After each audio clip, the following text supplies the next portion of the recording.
So, I just read chapter 7 to you, but I want to get a little ahead on my videos so that I can keep posting over the weekend, even if I don't have time to read. So, I'm going to read chapter 8 next. It's not a long one. And I also realized that in some of my videos, I'm very specifically talking to my students who I'm not seeing right now because of COVID and since schools are closed. But not everybody who's watching this is a student of mine.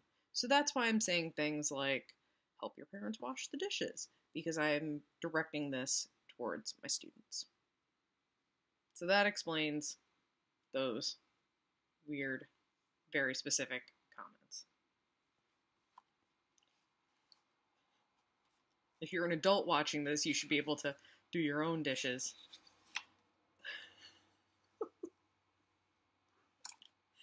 Oh, what a time to be a teacher. Chapter 8, Worried Sleuths. Taking a deep breath, Nancy put an arm around Mrs. Swenson. I'm sure your husband carried identification. If anything had happened to him, surely you would have been notified by this time. Well, what about his not writing to me? Mrs. Swenson persisted. It's unlike Joe not to keep a promise. Well, that puzzles me too, Nancy confessed, but I'm sure you'll hear from him soon. Oh, I hope so. It should have been easy for Joe to find work because he's very skillful. But as I told you before, he was cheated out of a fair deal on his cleverest invention. Unfortunately, he entrusted the drawings to an unscrupulous man who promised to take out patents for him, but didn't. Who do you guys think that was? Mr. Raybolt, probably.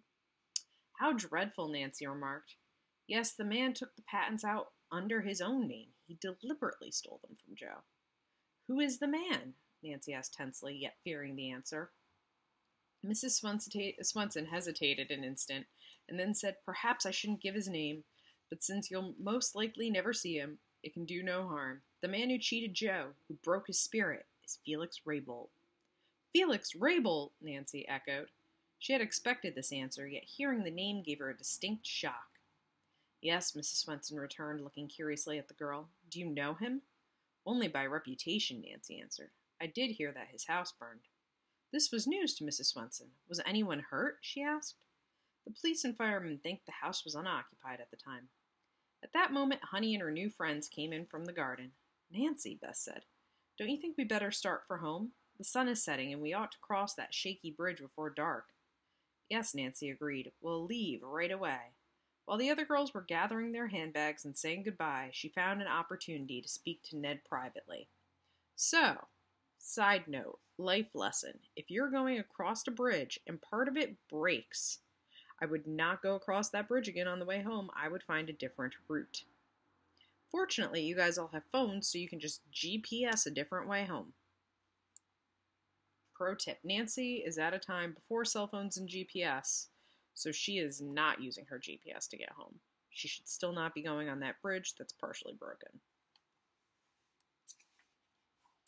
Have you heard any news about the Raybolts? She asked in a low tone. Not a word. They haven't been located yet.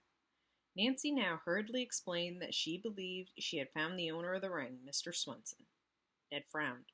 This may involve him as a suspect in the fire. What a shame. Mrs. Swenson and Honey are such nice people. I like that little girl a lot. So do I, Nancy admitted. I wish I could do something for them. Mainly, prove Joe Swenson's innocent. I think you've done a lot already. It's my turn now. Do you suppose they'd be offended if I left $5? Be a blessing, Ned. I don't believe they have a penny in the house. Why not hide it somewhere? That's a good idea, Ned said. Mrs. Swenson can't very well protest it if she doesn't find it until after we're gone. Without being detected, Ned managed to slip one corner of a $5 bill under the vase of flowers on the table. Then they said goodbye, promising to return for another visit. Nancy had told Ned about the broken-down bridge, and the young man insisted upon accompanying the girls past the detour. They found that the smashed railing had been marked by warning lights. As soon as Nancy had crossed over in safety, Ned waved and drove on ahead. So that's actually a good idea. Then if something happened to them, at least someone's there to get them help or help them. You should still find an alternate route, though, even if you have a friend. He certainly intends to look after you, Nancy, Bess teased mischievously. Honestly, he has a terrible case. Hush, Nancy retorted, but she was not displeased. As they rode toward River Heights, she told the girls of her talk with Mrs. Swenson. Things are beginning to look black for her husband, Bess declared. He certainly had a motive if Mr. Raybolt stole the patent to his invention. All the evidence points that way, Nancy admitted, and yet I can't believe he's guilty. He'll be sent to jail if he is, George stated flatly. What do you intend to do? I don't know, Nancy sighed deeply. I was never in such a quandary in my life. If he goes to prison, Mrs. Swenson and Honey will be without means of support, to say nothing of the family name being clouded. But isn't right to protect a criminal, Bess insisted. He's innocent until proved otherwise, Nancy reminded her friend. Before doing anything more, I'm going to have a long talk with Dad. By the time the girls arrived in River Heights, darkness had fallen. Nancy dropped her friends at their homes. When she reached her own house, she found Hannah tidying the kitchen. Isn't Dad home yet? Nancy asked. No, he telephoned he wouldn't be back until late tonight. Nancy was disappointed that her father had not returned. It was only a little after 8 o'clock. After talking to the housekeeper a few minutes, Nancy went to her bedroom. I'll have another look at that diary, she thought. Perhaps I'll be able to make something out of it now that I know more about Joe Swenson. For 1 hour, Nancy, with added incentive, patiently applied herself to the task of deciphering the cramped English scrawl. She looked at the drawing again and wondered whether it was a sketch for part of the stolen invention. Finally, she was able to distinguish a few paragraphs, mostly notations of supplies purchased from various manufacturing concerns. Maybe Joe Swenson found a job in one of those places, Nancy thought optimistically. I'll go from one to another and inquire.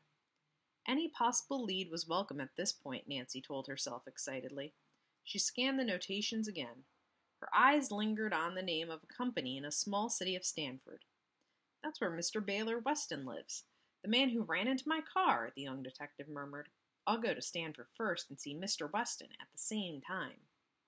When Nancy came down to breakfast the next morning, she found a sealed envelope beside her plate. She was mystified to note there was no return address on it. A man left the envelope early this morning, Mrs. Gruen told Nancy. And that's where the chapter ends. So we will find out more about that envelope the next time we read together for Chapter 9, which is called A Scare. Ooh, I wonder what the scare is. All right, so I will see you next time I read. Bye.